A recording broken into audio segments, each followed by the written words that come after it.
What if I told you that the wealthiest man on the planet once said he'd trade every single dollar, every mansion, every empire he built for just one more day? Not another billion, not another yacht, not another deal, just one more day. Let that sink in for a second. This is a man with unlimited money, unlimited power, unlimited access to everything this world has to offer. And the one thing he couldn't buy was time. But here's what'll really mess with your head. While that billionaire would have written a blank check for more time, most of us are throwing our time away for free. Every single day. And we don't even realize it. This is the story of two boys, same age, same broken down town, same dead-end circumstances, but completely different destinies. And the only thing that separated them was this. One of them figured out what time actually costs before it was too late. Picture a small town where nothing ever happens. The kind of place where ambition goes to die. Where everybody works the same soul-crushing jobs. Where making it just means surviving until Friday. Where the biggest dream is paying rent on time. Two boys grew up in that town, both 17. Both staring down the same bleak future. The first boy was named Kai. Every morning, Kai's alarm would go off at 7 a.m., and every morning, Kai would slap snooze like it personally offended him. Then again.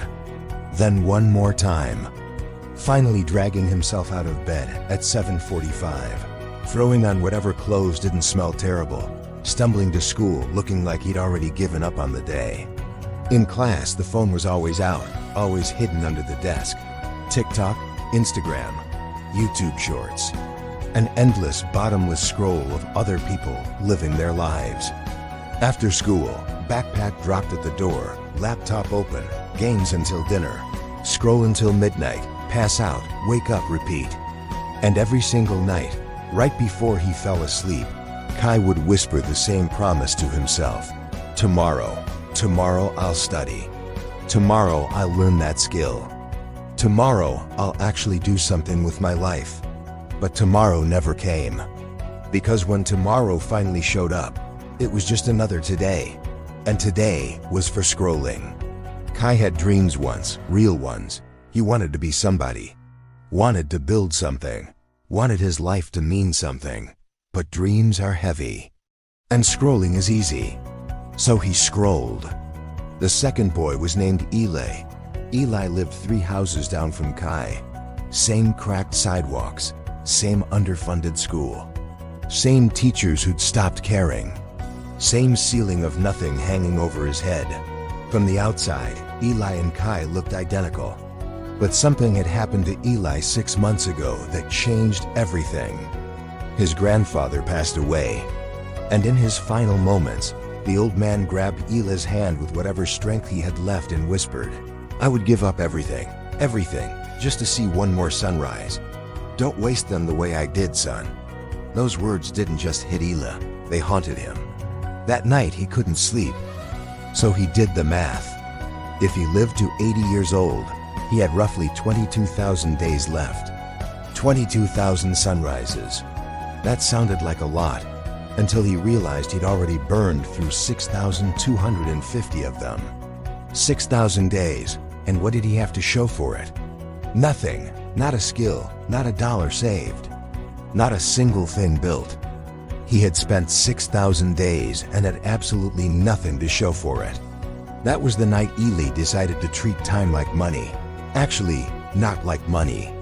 Like something far more valuable than money. He asked himself one question that rewired his entire brain. If every single hour of my day was worth $1,000, how would I spend it? Would I drop $3,000 scrolling Instagram? Would I blow 2,000 hours on video games that don't pay me, don't grow me, don't move me forward? Would I waste $1,000 lying in bed after the alarm goes off? Hell no. And just like that, Eli's life started to transform. 5 a.m. While Kai was deep in sleep, dreaming about nothing, Eli's eyes opened.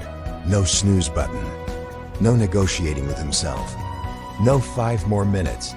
He'd made a deal with himself the night before, and he refused to break it on day 1. The first hour, 5 to 6 a.m., he read. Not textbooks. Not homework. Real books. Biographies of people who'd clawed their way out of nothing. Philosophy. Self-development. He was feeding his mind the fuel it had been starving for his entire life. 6 to 7 a.m. He learned. YouTube tutorials. Free online courses. He picked one skill, just one, that could change his future. Graphic design. He'd seen people online building careers with it. Real careers. And he thought, why not me? 7 to 8 a.m. school prep. Breakfast. Focused. Alert. Actually alive.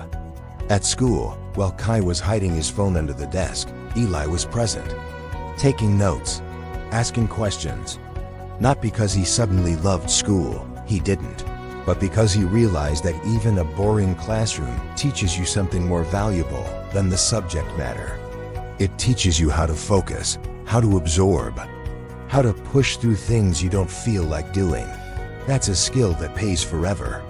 After school, while Kai vanished into his room and his screen, Ele sat down and worked, 2 hours every single day. Just him and design. His early work was rough. Honestly, it was terrible. But he kept going. He failed. He adjusted. He failed again. He adjusted again. He kept showing up. Kai noticed. Everybody noticed. Bro, what is wrong with you? Kai asked him one afternoon, half laughing. You're wasting the best years of your life. We're 17. We're supposed to be having fun. You're gonna be some old boring dude at 25. Eli looked at him. And what he said next, Kai would never forget for the rest of his life. I'd rather be disciplined for a few years and free for a lifetime than free for a few years and broke and struggling for a lifetime. Kai laughed. He walked away. But those words didn't leave. They burrowed in deep. Weeks turned into months. Eli kept showing up at 5 a.m., kept learning, kept building. He started posting his design work online. Most of it got zero attention. Nobody cared, but he kept posting. Then one afternoon, a notification popped up. Someone had messaged him asking if he did freelance work. His first client, $50 for a logo. $50 he earned with a skill he taught himself, for free, from his bedroom, in a town where nothing was supposed to happen. That $50 wasn't really about the money, it was proof. It was the universe confirming that his investment was real, that his time had value, that it was working. Meanwhile, Kai was still scrolling, still gaming, still hitting snooze, still saying tomorrow. 3 months became 6. Eli's client list grew. His skills got sharper. His confidence grew. People started looking at him differently, not because he got lucky, but because he became different. He walked with purpose. He spoke with clarity. A burning drive in his eyes, something new and powerful. Teachers noticed, opportunities appeared. Local businesses needed design work. Word spread fast about his talent. By month 9, Eli had $3,000 saved. A portable skill, a future in a town where others felt hopeless. He got a scholarship, not for perfect grades, but because his portfolio was undeniable. Then one night, something snapped inside Kai. It was 11 p.m. on a Tuesday. He was in his room, scrolling. His feed showed Eli's latest post, a professional design project for a real company. Polished, legitimate. Kai stared, then looked around his room. Same old posters, same mess, same empty, hollow nothingness. Where did the time go? He opened his screen time report. 8 hours that day on social media and games. He scrolled further. 52 hours that week, 226 last month, all on absolutely nothing. If that time was worth $1,000 an hour, he had just burned $226,000. His chest went tight. It wasn't panic, it was the suffocating, crushing weight of wasted potential. He'd spent the same 9 months Eli used to transform his life. Doing nothing, the gap felt enormous, or was it? The next morning, Kai showed up at Eli's front door at 5:30 a.m. Eli opened it, surprised. Kai looked him dead in the eyes and said, "Teach me." "I'm done wasting time." Eli studied him for a long moment. Then he smiled. "I can't teach you," he said, "but I can show you what I do. Everything after that, that's on you." That morning, Kai started his own experiment. He set his alarm for 5 a.m. It screamed. Every cell in his body begged him to hit snooze. But he thought about those 226 hours. He thought about the years already gone. His clock was ticking, so he got up. The first week was brutal. His brain screamed for dopamine.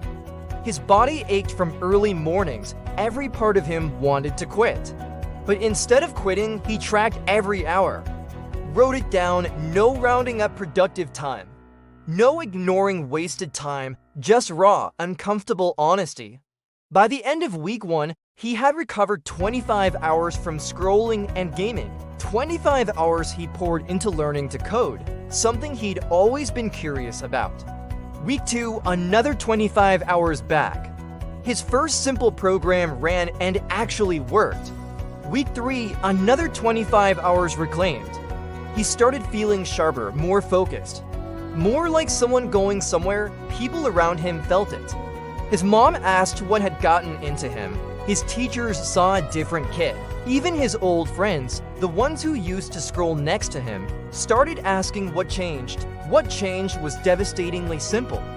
He stopped spending time and started investing it. Month 1 became month 2. Month 2 became month 3. 90 days after that morning, Kai barely recognized the person staring back at him in the mirror. He'd built 5 programs, lost 15 pounds running at 5 a.m., read 12 books, had real conversations. Felt alive, genuinely, deeply alive, for the first time in years. The gap between him and Eli was still there.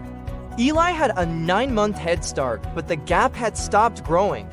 And that's when Kai understood something you need to understand. Time is the only currency that actually matters. Not money, not status, not followers, not clout. Time. You can make more money. You can rebuild a reputation. You can move to a new city and start over. But you cannot, not for any price, make more time. Every person gets the same 24 hours. Elon Musk gets 24, you get 24. The homeless guy gets 24. The only difference that has ever mattered is how each of them chooses to spend it. Most people treat time like it's unlimited, like tomorrow is guaranteed, like they can throw today in the trash. Steve Jobs said, "Remembering that you are going to die is the best way to avoid the trap of thinking you have something to lose." Warren Buffett, one of the wealthiest humans, once said, "I can buy anything I want except time." Your time has value, massive, life-changing value. The only question is whether you're investing it or setting it on fire. So here's my challenge to you, and I'm asking you to actually do this, not just nod. For the next 7 days, track every single hour. Write it down, be brutally honest with yourself. Don't inflate the productive stuff and bury the waste. At the end of those 7 days, add up every hour. Every hour you spent on social media, video games, binge watching, lying awake doing nothing, mindlessly browsing. Then ask yourself, if every one of those hours cost you $1,000, would you have spent them the exact same way? If the answer is no, and I promise you, the answer is no, then you've just found where your life is leaking. Now comes the hard part. Fix it, not tomorrow, not next Monday. Not when life settles down, right now. Because here's the truth about time that nobody wants to face. It is the one thing you cannot get back. Every second that passes is gone forever. You can't rewind it. You can't buy it back. You can't negotiate. The clock has been running since the second you were born. And it won't stop until the day you die. The only question that has ever mattered is, what are you going to do with the time you have left? Are you going to be Kai, scrolling, waiting, hoping tomorrow is different while doing nothing today? Or are you going to be Eli, deciding your time means something, investing every day into becoming the person you were always supposed to be? The choice is yours, but choose fast, because while you're sitting here deciding, the clock is still running. And time doesn't wait for anyone. If this story fired something up inside you, hit that like button, share it with someone who needs to hear this today, and subscribe because I've got more stories like this coming.